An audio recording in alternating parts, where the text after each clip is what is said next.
Iran melakukan provokasi militer terhadap Amerika Serikat dan bahkan mencoba menyerang serta merebut salah satu kapal Amerika di wilayah Timur Tengah. Korps Pengawal Revolusi Islam Iran belum lama ini mencoba menyerang kapal induk Amerika, Abraham Lincoln, dengan drone di Laut Arab. Menurut pernyataan militer Amerika, drone Iran tipe Shahed terbang menuju kapal induk dengan maksud yang tidak jelas dan dihancurkan oleh jet tempur F-35. Nah, itu bukan satu-satunya upaya serangan. Di sana juga ada percobaan untuk merebut salah satu kapal Amerika. Tapi di episode ini saya akan jelaskan semuanya secara rinci. Dan tepat setelah provokasi-provokasi ini, di Teheran diumumkan bahwa mereka siap untuk melakukan negosiasi langsung dengan Amerika pada hari Jumat. Iran demi meredakan situasi siap untuk setuju. Dan ini yang lucu.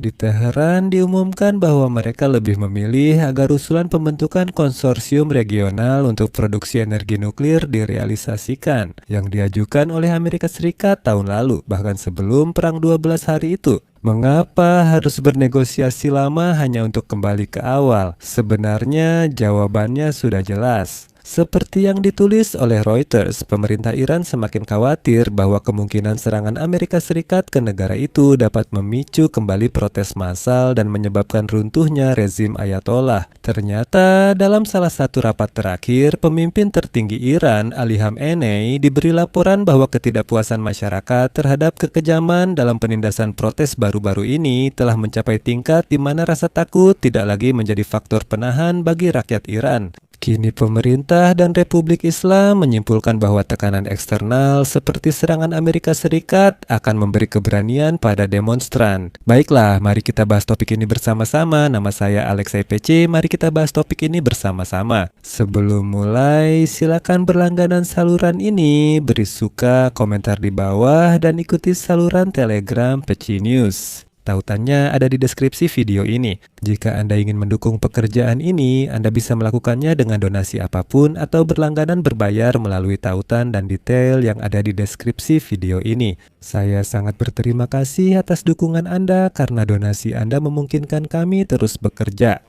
Jadi, berita yang menggemparkan Timur Tengah hari ini karena hal ini bisa menjadi alasan bagi Amerika Serikat untuk menyerang Iran. Angkatan Laut Amerika Serikat secara resmi menyatakan bahwa mereka menembak jatuh drone Iran, Shahed Iran di Laut Arab setelah drone tersebut mendekati kapal induk Abraham Lincoln. Komando Amerika menyatakan bahwa insiden tersebut terjadi pada hari Selasa 3 Februari. Menurut pernyataan militer Amerika, drone Iran tipe Shahed terbang menuju kapal induk dengan maksud yang tidak jelas dan dihancurkan oleh pesawat tempur F-35 kutipan. Pesawat tempur F-35C dari kapal induk Abraham Lincoln menembak jatuh drone Iran demi membela diri dan melindungi kapal induk serta personelnya. Dalam insiden itu, tak ada personel militer Amerika terluka atau peralatan rusak. Secara bersamaan, Komando Pusat Angkatan Darat Amerika Serikat melaporkan insiden lain di Selat Hormuz. Menurut pihak komando, 2 kapal cepat dan 1 drone milik Korps Pengawal Revolusi Islam melakukan serangan terhadap kapal dagang berbendera Amerika bernama Stena Imperatif dan berikut kutipan dari Komando Pusat Angkatan Darat Amerika Serikat. Mereka mendekati kapal tanker dengan cepat dan mengancam akan merebutnya. Kapal itu lalu mempercepat laju sehingga perebutan gagal. Dan di sini penting untuk dipahami bahwa peristiwa-peristiwa ini terjadi di tengah upaya diplomatik untuk mengatur negosiasi tentang kemungkinan kesepakatan nuklir antara Iran dan Amerika Serikat. Presiden Amerika Serikat Donald Trump sebelumnya memperingatkan bahwa tanpa kesepakatan hal-hal buruk bisa terjadi, yaitu serangan yang ditujukan ke pantai Iran. Kelompok tempur kapal induk Abraham Lincoln adalah elemen utama peningkatan kehadiran militer Amerika Serikat di Timur Tengah. Dan peningkatan ini, saya ingatkan, terjadi setelah penindasan brutal terhadap protes anti pemerintah di Iran bulan lalu yang menjadi kerusuhan dalam negeri paling mematikan sejak revolusi tahun 1979 Saya ingatkan, protes massal di Iran sejak akhir Desember akibat ekonomi sulit telah menewaskan 3.117 orang menurut data resmi. Sementara itu, majalah Time dengan mengutip sumber di Kementerian Kesehatan Iran melaporkan lebih dari 30.000 orang tewas. Donald Trump mengancam Iran dengan serangan belum pernah terjadi jika protes ditekan dan mengirim kapal perang ke perairan Republik Islam Amerika Serikat. Mereka juga mengirim sistem pertahanan udara tambahan ke Timur Tengah seperti CAAT. Dan kemudian pemimpin tertinggi Iran Ali Khamenei memperingatkan bahwa jika terjadi perang, perang itu akan menjadi perang regional. Namun kemudian di Iran pernyataan yang disampaikan tidak lagi seberani itu. Iran bisa saja mencapai kesepakatan dengan Amerika Serikat terkait program nuklirnya dan membiarkan ancaman Donald Trump berkembang menjadi konflik militer. Negosiator Gedung Putih dan perwakilan Teheran akan mengadakan pertemuan langsung langka untuk membahas deeskalasi. Beberapa pejabat Iran dan negara Timur Tengah menyampaikan hal ini kepada New York Times. Menurut dua sumber, Iran demi meredakan situasi siap untuk menyetujui penutupan atau penangguhan program nuklirnya. Namun, Iran lebih memilih jika usulan pembentukan konsorsium regional untuk produksi energi nuklir dapat direalisasikan. Usulan ini diajukan Amerika Serikat sejak tahun lalu sebelum perang 12 hari di bulan Juni. Jadi untuk apa semua ini dilakukan? Jika Iran kembali pada apa yang disampaikan setahun lalu, Amerika saat itu mengusulkan produksi nuklir Iran dikelola konsorsium regional. Konsorsium itu adalah ketika negara lain juga boleh ikut mengelola. Secara hipotetis, saya tekankan mereka bergabung dalam konsorsium. Di sana ada Arab Saudi, Qatar, Oman, dan beberapa negara lain, tentu saja Amerika Serikat, dan mereka semua mengelola produksi energi nuklir di Iran. Dengan begitu, semuanya berada di bawah kendali, semuanya transparan, dan dapat dipastikan bahwa Iran tidak berniat membuat bom nuklir. Saat itu Iran berkata tidak, sama sekali tidak akan mengizinkan siapapun. Mereka bilang serahkan saja, mungkin kita bisa kembali ke pembahasan ini. Selain itu, Sekretaris Dewan Keamanan Nasional Iran, Ali Larijani, dalam beberapa hari terakhir bertemu dengan diktator Rusia, Vladimir Putin. Dia membawa pesan dari pemimpin tertinggi Ayatollah Ali Khamenei bahwa Iran mungkin setuju mengirim uranium yang diperkaya ke Rusia. Opsi ini sudah diatur dalam Perjanjian Internasional 2015 lalu ditarik Trump. Pilihan lain disampaikan oleh penasihat politik Kementerian Luar Negeri Ali Shamkhani. Iran tidak berniat mengekspor cadangan uranium yang telah diperkaya ke luar negeri, tetapi dapat menurunkan tingkat pengayaan uranium dari 60% menjadi 20%. Namun, dia menyatakan bahwa dalam kondisi tertentu tidak ada alasan mengekspor bahan yang disimpan dari Iran. Jika Amerika Serikat khawatir soal 60% pengayaan bisa diturunkan jadi 20%, tapi mereka harus memberi kami sesuatu. Dan di sini rasanya ingin sekali berkata, oh kalian akan bermain-main terlalu jauh. Oh kalian akan bermain-main terlalu jauh.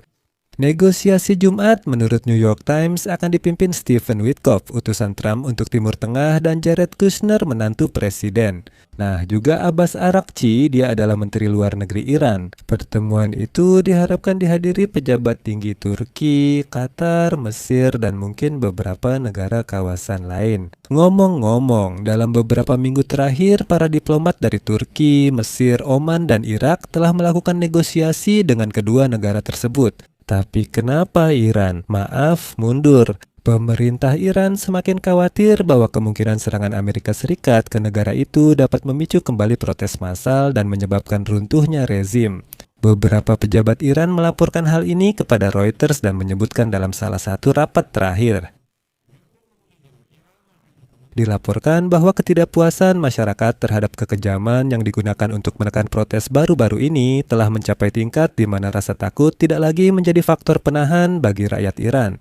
Pihak berwenang Republik Islam menyimpulkan tekanan eksternal seperti serangan Amerika Serikat justru memberi keberanian pada pengunjuk rasa. Kantor berita itu juga mencatat protes baru kemungkinan lebih ganas akibat penindasan demonstrasi sebelumnya. Mereka yakin pengunjuk rasa akan sadar tak punya lagi yang bisa hilang. Pada saat yang sama, salah satu pejabat Iran yang masih aktif memperingatkan bahwa jika terjadi pemberontakan di negara itu, sayangnya akan ada lebih banyak kekerasan lagi. Kutipannya, serangan Amerika Serikat dan demonstrasi rakyat yang marah bisa menyebabkan jatuhnya rezim berkuasa. Ini adalah masalah utama bagi para pejabat tinggi dan inilah yang diinginkan oleh musuh-musuh kita. Selain itu, beberapa politisi oposisi yang sebelumnya merupakan bagian dari elit politik Iran juga telah memperingatkan pihak berwenang bahwa kemarahan rakyat yang semakin memuncak dapat menghancurkan rezim. Mantan Perdana Menteri Iran, Hossein Mousavi, yang sejak 2011 dalam tahanan rumah, mengatakan sungai darah panas yang mengalir di Januari dingin takkan berhenti mendidih hingga mengubah sejarah. Dengan bahasa, apalagi rakyat harus bilang mereka tak mau sistem ini dan tak percaya kebohongan kalian. Cukup, permainannya selesai. Saya ingin menutup episode ini dengan kutipan dari media Axios yang menegaskan Iran, atau lebih tepatnya rezim Ayatollah, sudah diambang batas. Iran menuntut perubahan tempat dan format negosiasi dengan Amerika Serikat. Pada hari Jumat ini, sementara itu, militer Iran melakukan 2 provokasi terhadap kapal-kapal Amerika di Teluk Persia. Insiden-insiden ini dan tuntutan baru tersebut berisiko mendorong Presiden Amerika Serikat Donald Trump untuk beralih dari jalur diplomatik ke opsi militer. Pada saat itu, ketika dia sudah mengumpulkan armada besar dan kekuatan tembak di Teluk Persia. Saya akhiri pembahasan di sini. Tulis pendapat dan kesimpulan di komentar. Jangan lupa subscribe, tekan lonceng, dan beri like. Jika episode ini menarik dan bermanfaat bagi Anda dapat mendukung kerja channel YouTube ini dengan donasi melalui tautan dan informasi yang ada di deskripsi video ini serta melalui kode QR di layar Anda. Itu saja, jaga diri Anda. Sampai jumpa semuanya.